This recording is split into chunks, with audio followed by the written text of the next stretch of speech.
Almost universally, ancient texts and spiritual traditions suggest that everything in our world is connected in ways perhaps that we're only beginning to understand.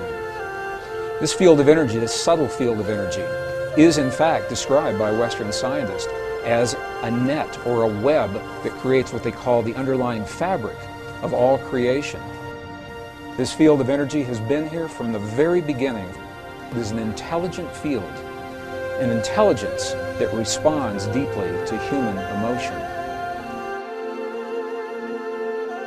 We must feel the feeling as if the prayer has already been answered. And in that feeling, we are speaking to the forces of creation, allowing the world to respond to us, allowing this field, the quantum hologram, the mind of God, to respond to us with what it is that we are feeling within our hearts.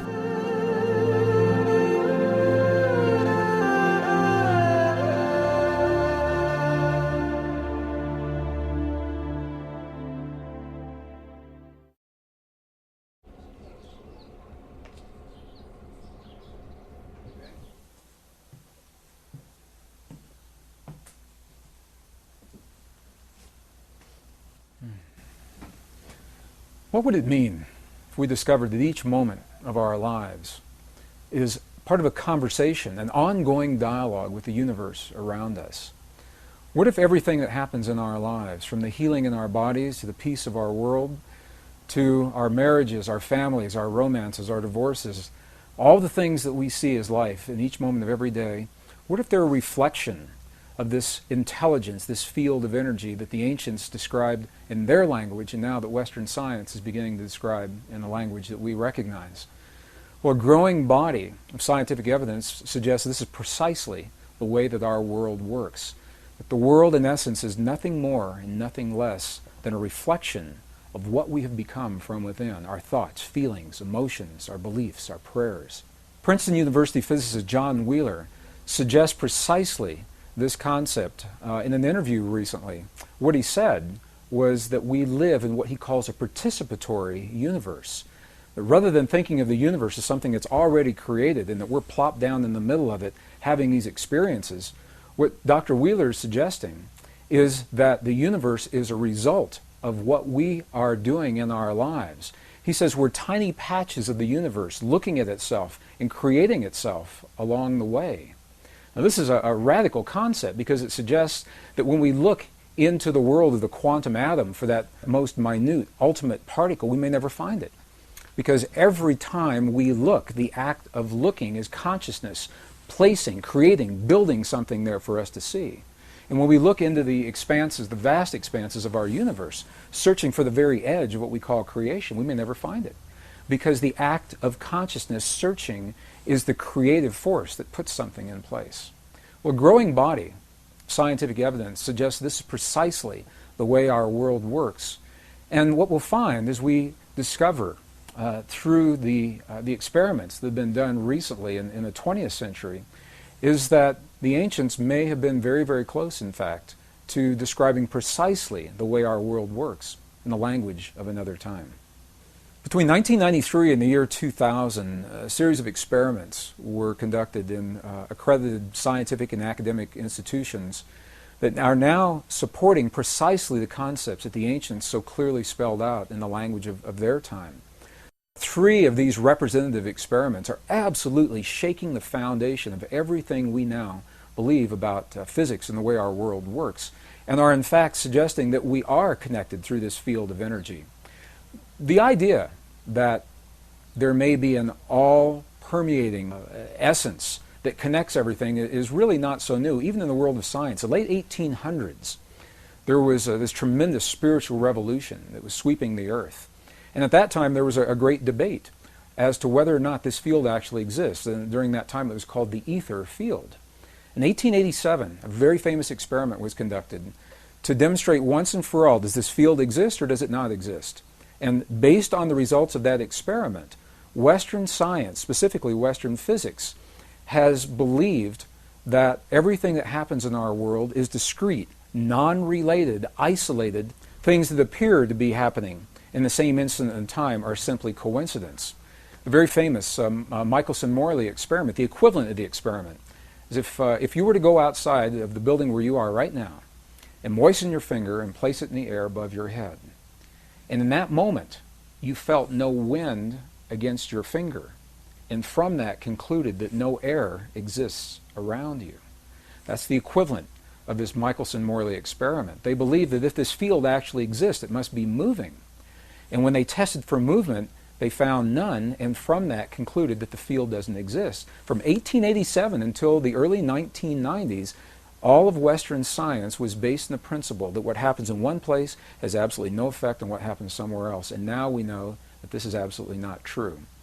So I'd like to share with you 3 experiments that are absolutely shaking the foundation of Western physics. The first was conducted by a Russian physicist, Vladimir Poponin, in the early 1990s. He came to the United States to finish this series of experiments. And what Poponin did was he wanted to investigate the relationship between human DNA and the stuff our world is made out of, little packets of energy that we call photons, little particles of light, if you want to think of them that way. So the experiment consisted of taking a tube, a glass tube, drawing all the air out of this tube, creating what today we call a vacuum, implying that there's nothing left in this tube. However, we know that there's still something left, these little particles of light. So Poponin measured the particles to see how they were distributed. Did they fly all over the place inside the tube, or were they all accumulated at the bottom, or what happened with them? And the results of this part of the experiment were not surprising, because the little particles of light, the photons, were completely random, and this is what they expected. The next part of the experiment is where this gets really, really interesting, because they placed some human DNA into this tube. And the human DNA, when they remeasured the photons, the human DNA had caused the photons to form an alignment. The DNA was having a direct effect on the stuff our world is made of. Now, this is precisely what ancient spiritual traditions have always said, that something within us has an effect in the world around us. And Poponin's experiment, for the first time in recent times, is actually verifying this under laboratory conditions. And the next piece of the experiment is even more interesting, because what they found was that when the DNA was removed from the tube, we would expect that they would all go back randomly distributed just the way they were before. And this is not what happened. What happened was, even though the DNA was no longer in the tube, the photons remained aligned as if the DNA were still there. And the question is, why? What is it that causes this effect? There's nothing in Western physics that accounts for why those photons should remain in the position that they were in when the DNA that caused them to become aligned is now removed from the tube. This experiment is called the phantom DNA experiment because the effects last whether the DNA is there or not. And what it tells us is, number one, is that DNA is communicating, human DNA is communicating with the stuff our world is made of, the packets of energy that underlie all of matter. It's communicating through a field that has previously been unrecognized. The scientists call it a new field. My sense is it's probably been there all along, and we simply didn't recognize it. So we'll call this a previously unrecognized form of energy. The second experiment is a fascinating experiment. It's a military experiment. And what they did, in essence, was they took some human DNA, some scrapings from the tissue of inside the mouth of a donor or volunteer, and they placed this DNA in a device that could measure its effects in one room of a building, while the donor that the DNA came from is in another room in the same building. So living DNA from one person, the DNA is in one place, the volunteer is in another place. And what they did was they subjected the volunteer to what they called emotional stimulation that would elicit genuine responses of emotion, of joy or sadness or fear or anger or rage, in one part of the building, and they were measuring the DNA to see if the DNA would affect to the donor's emotions. Now, why would it? In Western physics today, there's absolutely nothing that suggests that that DNA is still linked to the donor, on the one hand. And on the other hand, as they conducted these experiments, what they found was just the opposite. What they found was that when the donor was having his emotional peaks and valleys in one room, the DNA was having its emotional peaks and valleys in another room at exactly the same time. And we hear about experiments like this. We think of an energy that's being transmitted from point A to point B. And if the energy comes from one place and has to get somewhere else, you would expect that there would be a lag time, a little bit of time between when the emotion is created and when the DNA is responding. That's not what happened. What happened in these experiments, and this is very, very key to where we're going as we begin talking about the power of prayer. What happened in these experiments is that the effects were simultaneous. They were instantaneous. The instant that the donor was having his emotion, the DNA was already affected as if there were no transition time between the two. Well, these experiments were first conducted within rooms that were separated by distances of maybe 50 feet. Later experiments, however, were conducted where the DNA and the donor were separated by hundreds of miles, hundreds of miles. I had the opportunity to meet the designer of one of these experiments, Dr. Cleve Baxter, and he shared with me one of the experiments that he had designed where the donor was in Los Angeles, but the DNA was in Phoenix, Arizona, almost 400 miles apart. And the effects were precisely the same. Whether they're in the same building or separated by 400 miles, the effect is instantaneous. This opens the door to all kinds of possibilities as to how that DNA remained linked to the donor. What it says to us, once again, is that we're communicating with DNA through our emotions, and that whether the DNA is within our bodies or we're separated by distances of hundreds of miles, the effect is the same. We call this a non-local energy. It means it's everywhere all the time because the energy doesn't have to travel from point A to point B. So the third experiment was conducted again in the early 1990s by the Institute of Heart Math, a pioneering research organization based in Northern California that are exploring the human heart is much more than simply as a pump that moves blood through our bodies. And although our hearts do precisely that, it may be the least of what our hearts do.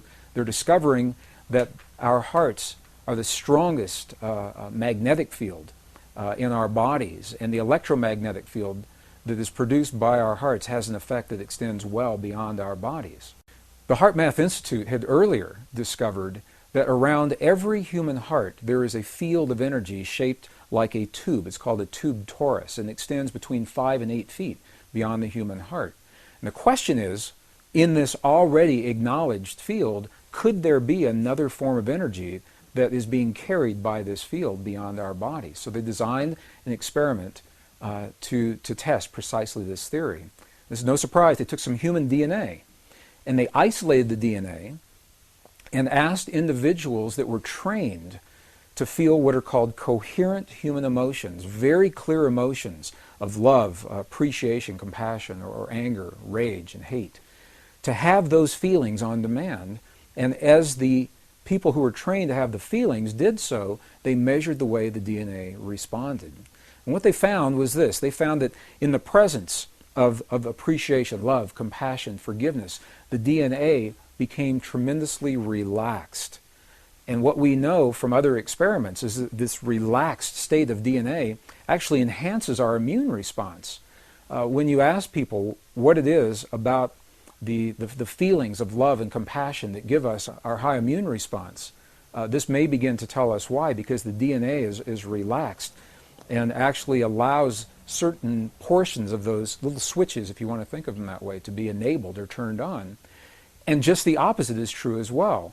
In the presence of anger, rage, hate, jealousy, DNA was tightened like a little knot, and it actually shut down in some instances. Those little switches depleted the immune response. Intuitively, we know this. We know that when people live in a state of jealousy or anger or rage, that it depresses those portions of our bodies, and just the opposite, love, compassion, understanding, forgiveness, that those kinds of things are enhanced. And now, perhaps for the first time, these experiments are beginning to help us to understand why. It's the effect of human emotion on what is called the conformation or the shape of the DNA in our bodies. And what these experiments showed, and what the lab results, the lab notes in the published papers actually described, was that very specific kinds of human emotion have the power to change the shape of the DNA in our bodies.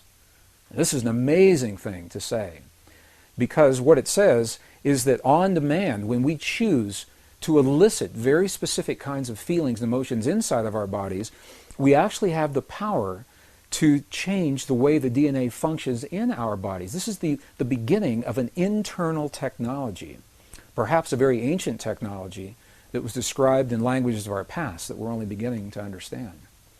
Well, each of these three experiments was interesting unto itself. In some instances, the researchers were not aware of the experiments that the other laboratories were doing. And these experiments are only representative. Other experiments have been conducted along the same lines, giving the same kinds of results. When you put them all together, however, rather than being interesting, isolated experiments, they begin to tell a story. And the story looks something like this. The first experiment, Vladimir Poponin's experiment, said that the DNA in our bodies has a direct effect on our world, on the physical stuff our world is made of on the energetic level. The last experiment shows that human emotion has the ability to change the DNA that's having an effect on the world around us. And the middle experiment, the one that was conducted by the United States Army, shows that whether we're in the same building or 400 miles apart, the effect is the same. We're not bound by space and time. And as a matter of fact, the results of the experiments are saying precisely this, that you and I have a power within our bodies that is not bound by the laws of physics the way we understand them today. That something within us linked directly to the emotion of our bodies, thoughts, feelings, our prayers, our beliefs, transcends the limits of time and space the way we begin to understand them today.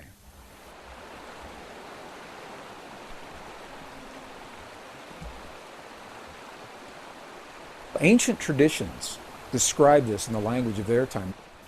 Not only do they say that we are connected to the world around us, just the way Western science is now discovering, they invite us one step further, and they say, here's how you apply it in your life. They left us very, very clear instructions, saying this is the way you use this power, this inner technology within you, to bring about change in your world, to bring about healing in your body, to bring about peace in your families and in your communities, and collectively, as many people come together, these principles work as peace between nations as well. And I'll share with you some of the studies that were done that describe precisely how this begins to work. One of the questions that I'm often asked with regard to this material is if these relationships exist, if they truly exist, why don't we know about them today? Why doesn't Western science understand these principles? Why are we just now discovering them? Well, the answer to that question begins in our understanding that the way we view our world today, our knowledge, is part of a lineage of wisdom that links us with our past. And we know that that link, the link that ties us with those who have come before us, has been broken at least 2 times in recorded history. Twice in recorded history, something happened, an event occurred, and we lost information. And in some instances, it's information pertaining precisely to what we're doing right now. The first one of those breaks was with the burning of the Great Library of Alexandria in the 4th century. While we don't know precisely what was in that library, what we do know is that Roman historians had cataloged volumes and volumes of information. Scrolls is the way that material was written at that time. The Roman historian Callimachos, for example, cataloged over 536,000 scrolls in the Great Library of Alexandria before it was burned, and many of them were very ancient in that time, in the 4th century. And we know that the scrolls contain some of the most ancient documents of the Hebraic, ancient Hebrew traditions, of the Egyptian astronomical traditions, medical traditions, much of the wisdom that had been passed down from thousands of years earlier, describing our relationship to our world, to one another, and perhaps to something even greater. When that library burned, we know we lost tremendous amounts of information then. And the second time was with the edits of the Western biblical texts, the biblical traditions in the 4th century as well, in the year 325 AD. It was during this time in the early Christian traditions when the Emperor Constantine pulled together a council. And at that time there was no biblical text, nice, neat, compiled text the way we see it today. It was a loose assemblage. Many of the texts were redundant. Some of them were poorly written. And very few people were able to access this material. And Constantine, in an effort to make it more accessible to a broad general audience, pulled together a council within the church and said, "Counsel, make me some recommendations. What should we leave in? What should we take out? How should we arrange this material?" And the result of that was what we call today our Western biblical text, biblical tradition.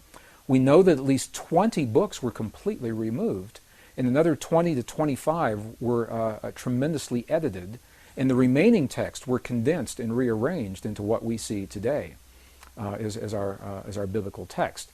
So as good as our Bible is today, the best biblical scholars will openly and freely admit that it is incomplete. And we know this because we're finding these documents in places like the Dead Sea Scrolls Library. This is why they were so controversial. When we found the Dead Sea Scrolls for the first time, we were able to see many of these books in their original form. Some of them hadn't been seen for 1,700 years. And interestingly, many of the books that were edited or taken out completely are precisely the documents that describe our relationship to the universe and the creation around us through the power of human emotion.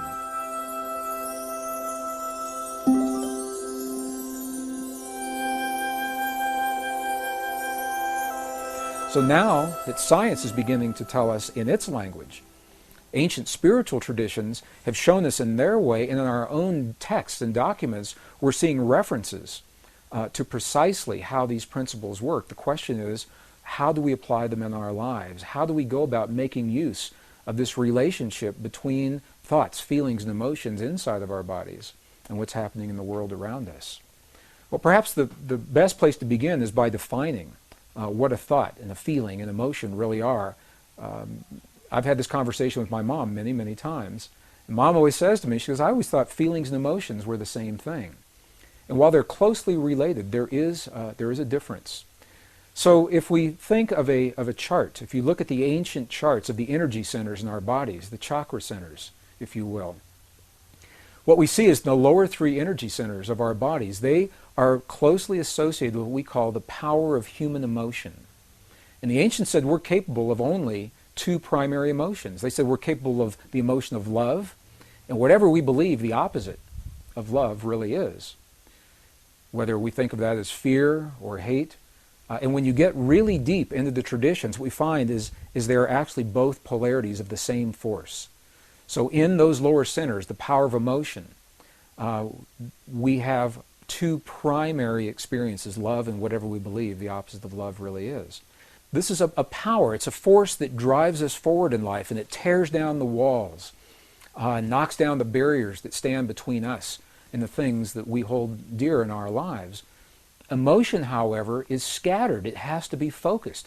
You can think of it as a power. If you know people live strictly in their emotions, you know that sometimes their lives can be a little chaotic.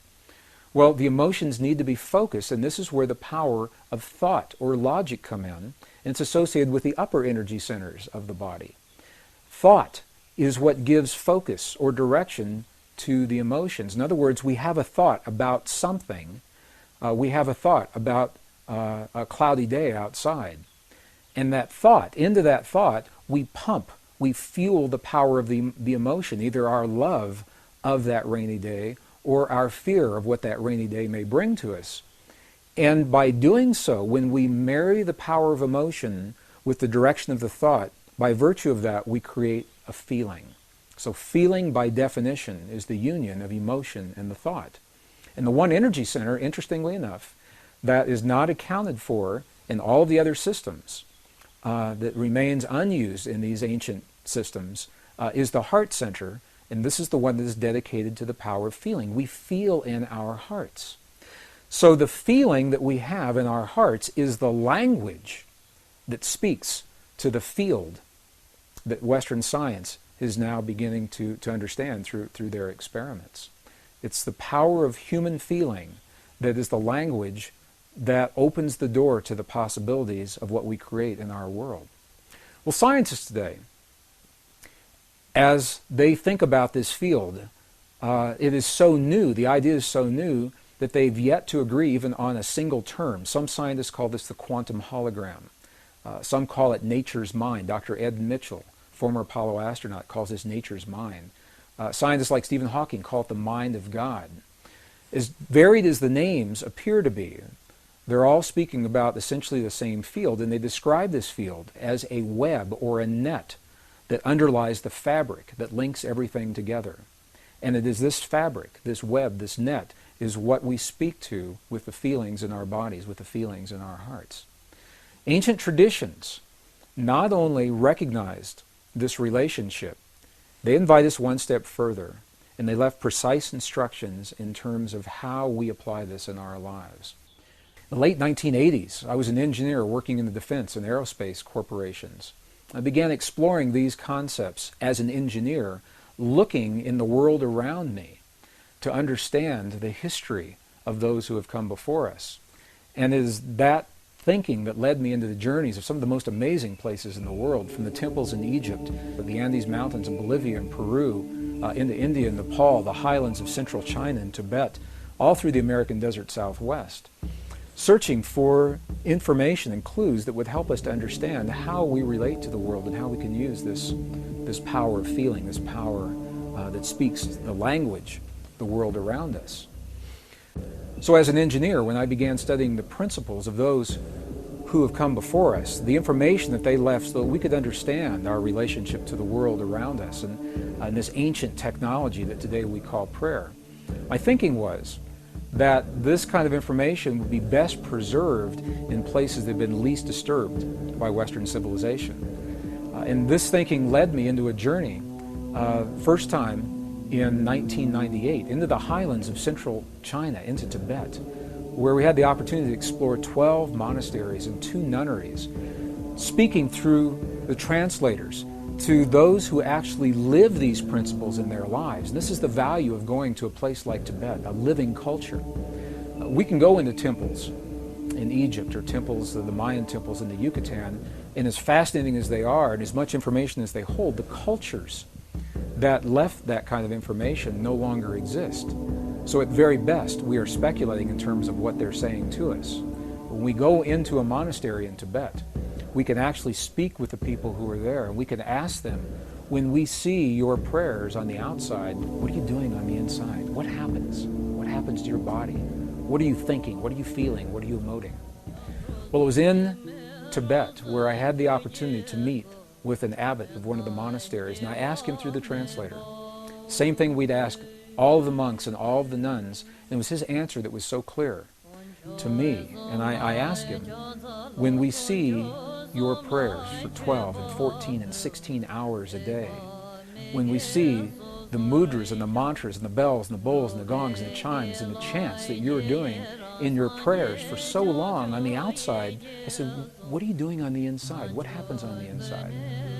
And the abbot looked at me, and I like to think he was laughing with me. He may have been laughing at me, because he said through the translator again, he said, you've never seen our prayers, because a prayer cannot be seen. He said, what you have seen are the things that we do to create the feeling in our bodies. And the feeling is the prayer. Then he turned the question on me, and he said, how do you do it in your culture? How do you do this in your culture? And I began to think about the way we think about prayer in our culture today, when we lost the texts that describe how the power of emotion and feeling are actually the language that connect us with the universe and the creation around us. We began to believe that words are simply the prayers. That if we say the right words, the right number of times, the right day of the year, the right time of day, that we've said the prayer. And as well-intentioned as those prayers may be, what we know is that there is a modality of prayer that carries us far beyond where simply offering the words will carry us.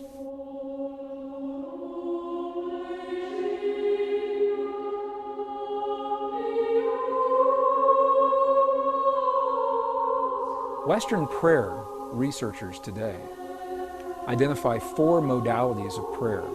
They say when we pray in the West, we use one or some combination of these 4 modes of prayer. The first is an informal prayer that's called a colloquial prayer. I had a friend of mine that lived in the Bay Area in San Francisco that would say this informal prayer coming home from work every Friday on the interstate. Dear God, if you let me get to the Conoco station before my tank runs out of gas, I'll never let my tank get this low again. And that is an informal prayer to God. The second mode of prayer is what is called a petitionary prayer, where we petition the powers to be. We petition the angels, or we petition God. Amen. Dear God, I claim the right to heal and be healed now in all past, present, future manifestations. That would be a petitionary kind of prayer. The third mode of prayer is a ritualistic prayer. Now I lay me down to sleep. God is great. God is good. And the fourth mode of prayer is a prayer that has no words. It's simply a meditative prayer where we become aware of a presence around us and in the silence. And there's some dispute as to whether or not this is even a mode of prayer or not. But this is the way Western prayer researchers typically think of prayer in our world today. And as good as those modes are, and as well as they describe the way we pray, there's always been another mode, a fifth mode, that is not described in these modalities. And this is precisely what the abbot in Tibet was describing to us. He was describing a mode of prayer that's based in feeling. And he said, we must feel the feeling as if the prayer has already been answered. And in that feeling, we are speaking to the forces of creation, allowing the world to respond to us, allowing this field, the quantum hologram, the mind of God, to respond to us with what it is that we are feeling within our hearts. So, rather than praying and feeling powerless in a given situation, dear God, please let there be peace in the world, this mode of prayer invites us to feel as if we are participating in that peace, just as John Wheeler suggested, that we are part of all that we see. And as we feel the peace in our world or the healing in the bodies of our loved ones, we are actually empowering the field to mirror that back to us in a way that will bring those changes about in our lives and in our world. Well, this is precisely what the abbot was saying to us in the monastery in Tibet. In the early 1990s, I had the opportunity to see this mode of prayer, this feeling-based prayer, enacted in a real-time situation. And I'd like to share the story because it perhaps best describes what otherwise is a nebulous concept regarding precisely how feeling-based prayer works in our lives. During the 1990s, early 1990s, the desert Southwest was experiencing one of the worst droughts in history.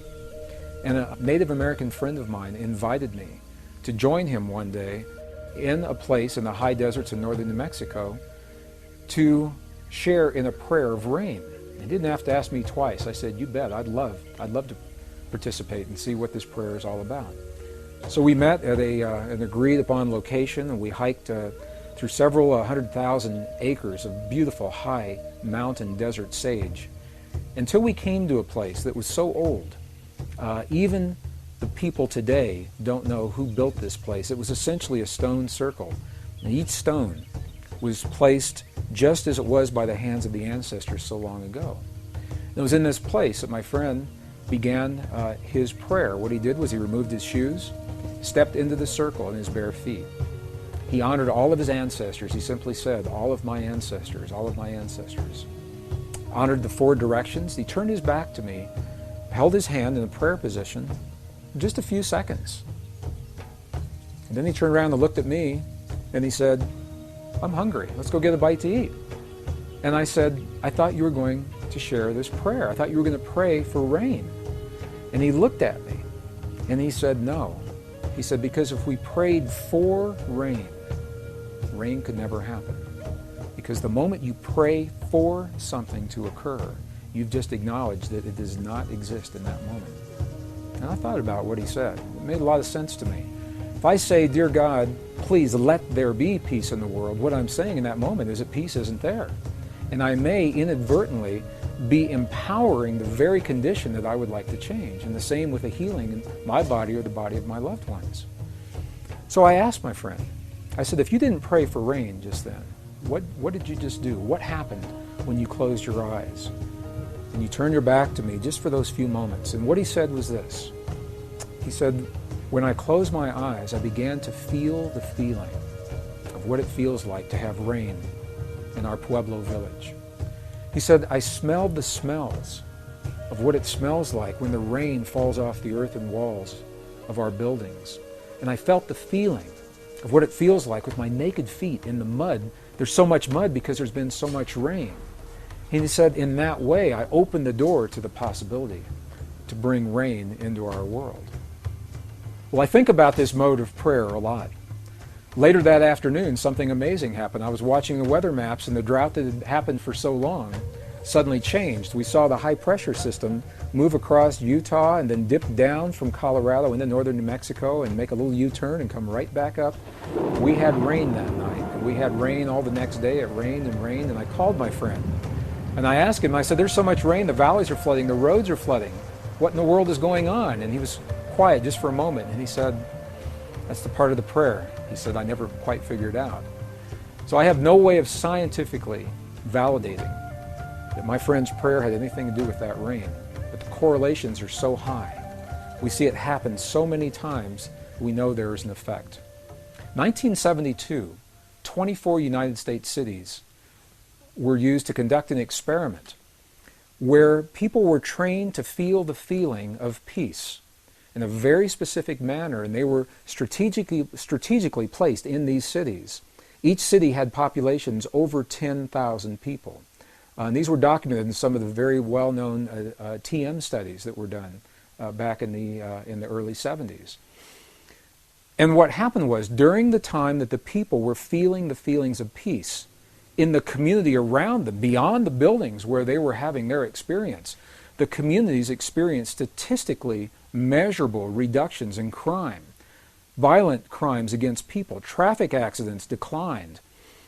In some cities like Chicago, where the stock exchanges, the stock market soared while peace was in place. And when they stopped their prayers, all those statistics reversed. And they did this time and time again to such a degree that the effect could be measured, and it was applied in an even greater experiment that was documented in the Journal of Conflict Resolution, 1988. And this was the experiment. It was called the International Peace Project in the Middle East. And what happened during the Israeli-Lebanese War in the early 1980s, as a result of these earlier studies, people who were trained to feel the feelings of peace were positioned throughout the war-torn areas in Israel and Lebanon. And during the time, what the researchers called the window, the prayer window, when they were feeling, people were trained to feel the feelings of peace in their hearts, when they were feeling those feelings, terrorist activities dropped to zero. Crimes against people declined. Emergency hospital room visits declined. And they tried doing these experiments different times of day, different days of the week, to make sure it wasn't an effect of weeks or weekends or holidays, or different times of the month to make sure it wasn't an effect of lunar cycles affecting people. And when the studies were complete, what they found, although we may not know precisely why this effect happens the way it happens, we know the correlations are so high that when a certain number of people begin to feel the feeling of peace or healing in their bodies in one place, the effect carries into the community beyond the place where these people are. And it is so precise that we now know, the statisticians were able to determine precisely the number of people that are required to kickstart, to jumpstart this kind of an effect. So I'll share the formula, and then I'll describe what that formula means. The effect is first noticed when a certain number of people are participating. And that number, the minimum number, is the square root of 1% of a given population. So what does that mean? If you have a city of 1 million people, for example, you take 1% of 1 million on your little calculator, and then you take the square root of whatever that 1% was, and that number tells you how many people are necessary, the threshold number to begin the effect. Obviously, the more people that participate, the greater the effect.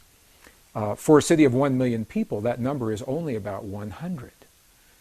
In a world of 6 billion people, the square root of 1% of the given population is only about 8,000 people. 8,000 people, according to these studies, are the number of people, that's all that's required, to feel the feelings of peace in their hearts in a given moment in time, simultaneously, to kickstart, to jumpstart that consciousness linked through the field, as we know the field exists today, before that peace is felt in the world around us.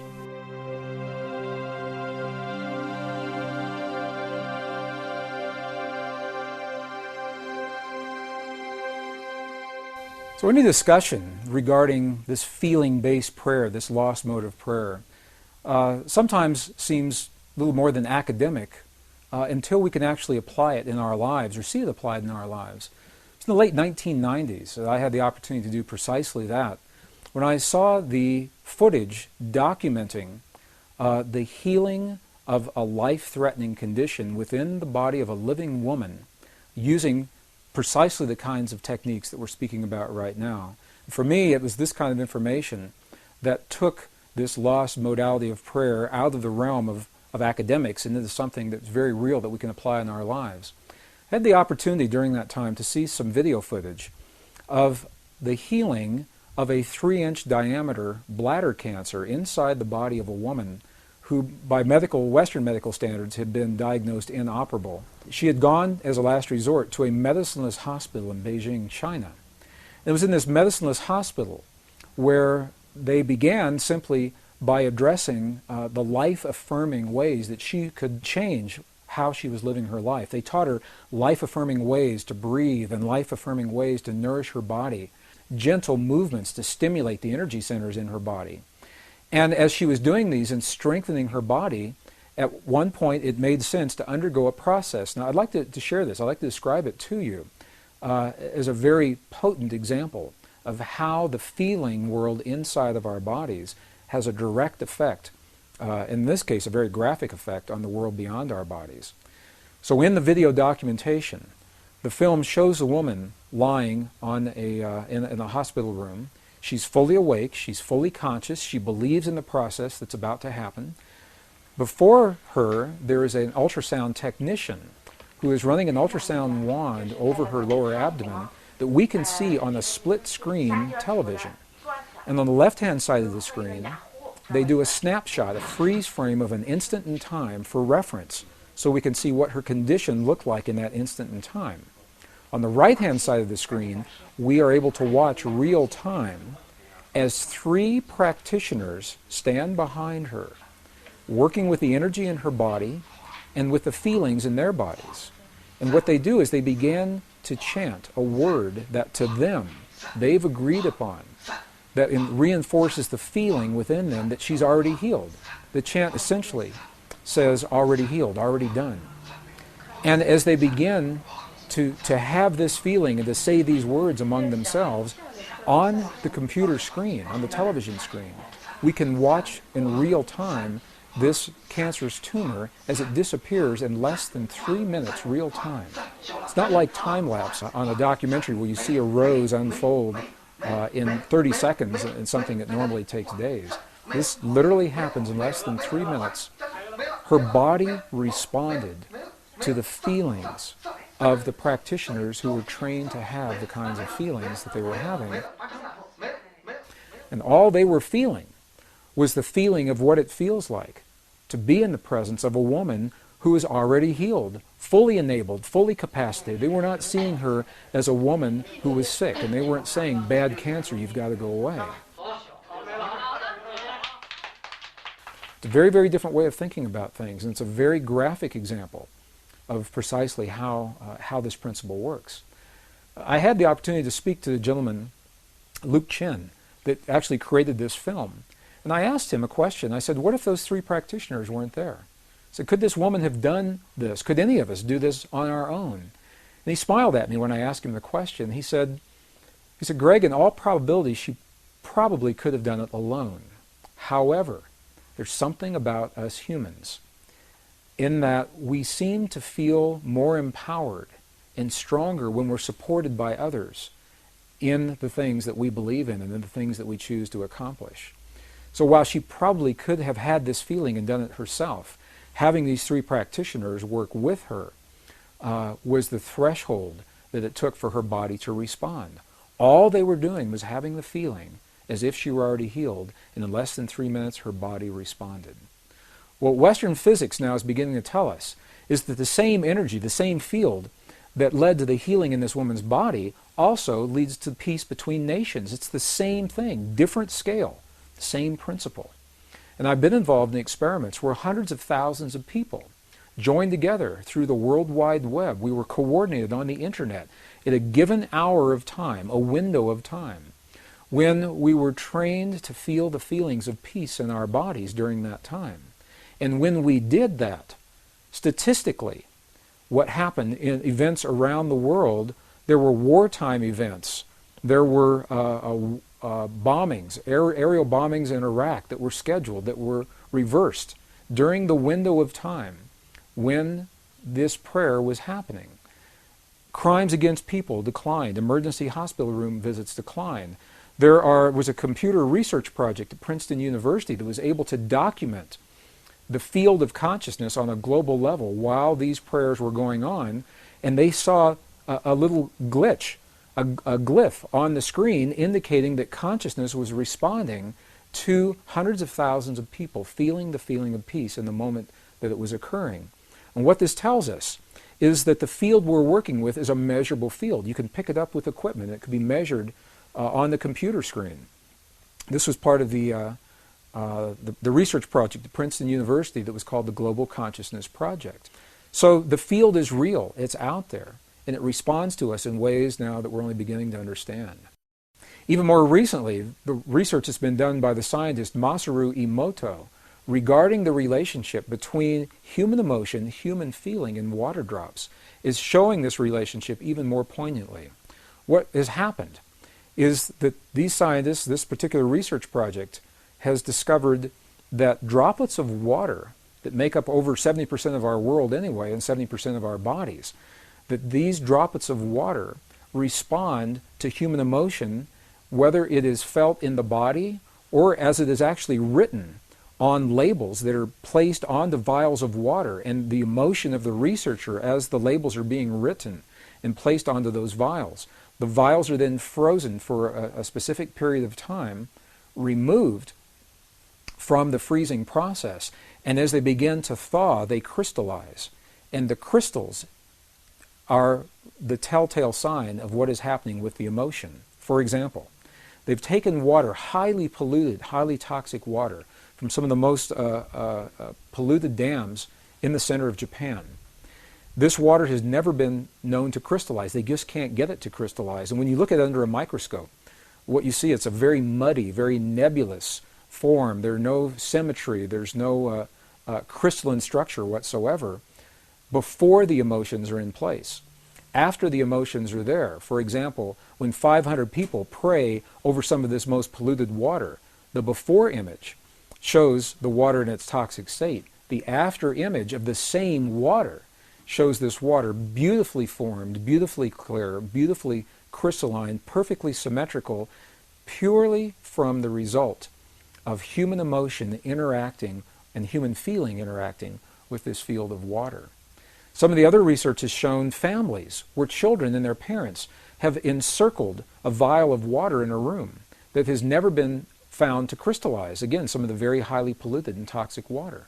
And what they do, they make a game out of it. The children, they send love to the water. They say, "We love you, water. We appreciate you, water. Thank you, water, for what you bring to our world and our lives." And in that innocence, they are eliciting these genuine states of emotion.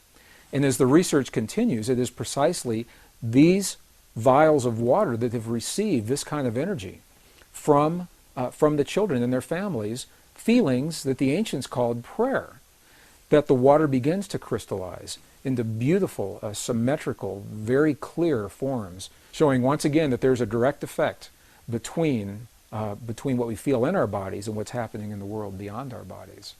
And it's a beautiful, beautiful, very poignant example of how each of us has an opportunity to participate, not to control and manipulate, but rather participate in the events of our world, the events of our lives, our families, our communities, and our bodies through the field that links all in creation.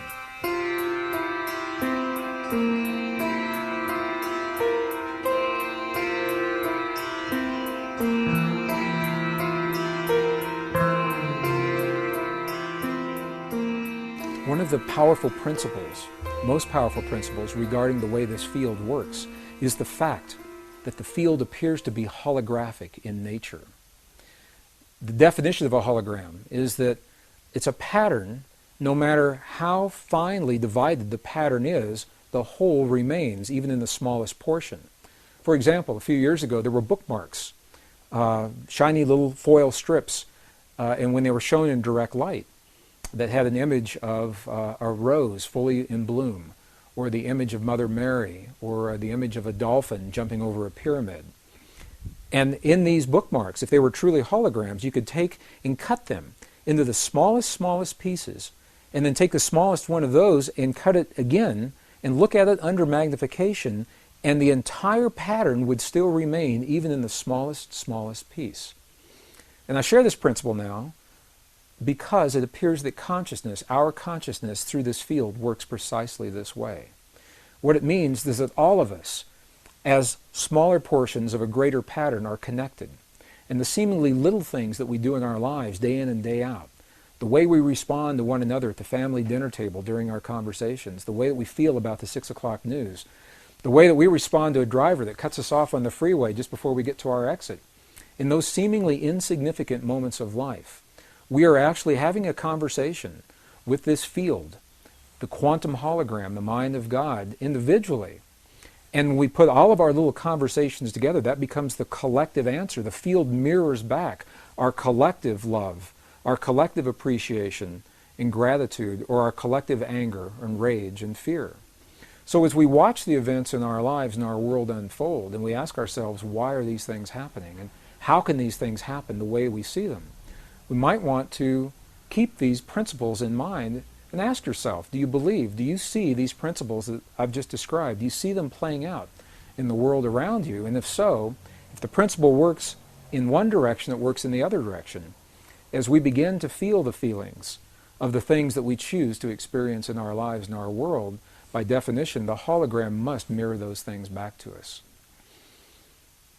I hear from so many people that when we offer our prayers from within our bodies, that they need to be sent to the place that we choose for them to be. If we want prayers in the Middle East, that we have to send that energy there. Or if we want prayers of healing for our loved ones, that we somehow have to transmit from our bodies to where our loved ones actually are. Well, I know that these principles are well-intentioned. What the hologram says to us is that we don't have to send anything anywhere. It says that when we feel a feeling in our bodies, it already exists everywhere because we are part of that whole. Just like the pattern is complete, no matter how small we cut that bookmark, we are little pieces of this greater hologram, of this greater consciousness. And by virtue of simply feeling and using the energy to create what we choose within our bodies, it already exists everywhere all the time. Maybe you've had this experience. Have you ever gone to pick up the phone to call someone that you have an affinity for and found that they were already on the other end of the line? My mom and I have this experience. I try to call her at least once a week from wherever I am. It's not unusual for me to pick up the phone and find that she's either already there or her line's busy because she's calling me in that very moment.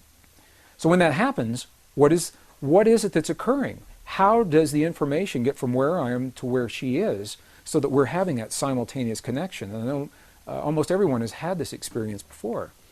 And the quantum hologram, perhaps, the holographic principle, this is the answer to this question. It's because when we feel something in one place, to some degree that feeling is already existing in every other place. And to the degree that we can focus that feeling within our bodies and hone our ability to feel those feelings clearly in our hearts, rather than simply think them in our minds, to that degree we have the opportunity for the kinds of healings that we see in the medicineless hospital, and for the effects that we feel inside of our bodies to be carried beyond our bodies into the world around us. So what does this information say to us today, really, about the way we live our lives and what we see happening in our world? Well, at the very least, what it says is that there's something out there. There's a field, a living intelligence that links, it connects everything in creation, excluding nothing. Whatever we see happening in our world, whatever we have happening in our bodies, we know by virtue of this principle that it's part of everything else. We know that we are linked to the field through what we call thought, feeling, and emotion. And specifically, The feelings in our hearts are the language that speak to the field. It's the language that the field recognizes. The field may not recognize the mental processes of language when we say, "Dear God, please let there be peace in our world." However, the field definitely recognizes the language of the feeling when we feel the feeling in our hearts as if that peace is already there. These are the principles, some of the most subtle and the most empowering principles that were left to us by the ancients in the language of their time. Today, 400 years after the birth of Western science, we're only now beginning to understand precisely the same principles. So while we may not fully understand everything there is to know about this field, where it comes from, or why it's there, we do know enough to apply in our lives the principles that we've seen work under laboratory conditions that the ancients left for us as well.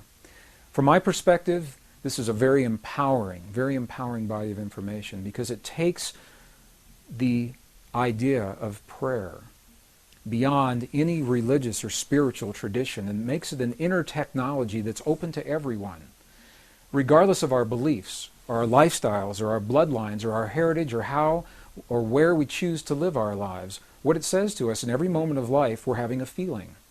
And by virtue of that feeling, we're communicating to the world around us.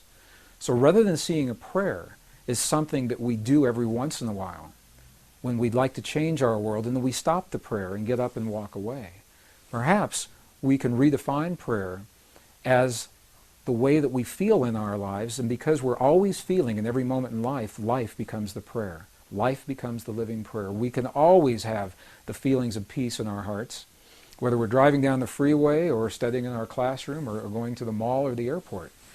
To some degree, we can feel that feeling of peace. Life becomes the prayer. And as we look at the world around us and we see a world that so many people is changing so very, very fast, some people feel the world is absolutely out of control, feel powerless to do anything about it. These subtle principles remind us that we're part of all that we see, that the world around us is nothing more and nothing less than a reflection of what we have become from within. And in the language of those who have come before us, we're reminded that we must become the very things that we choose to experience in life.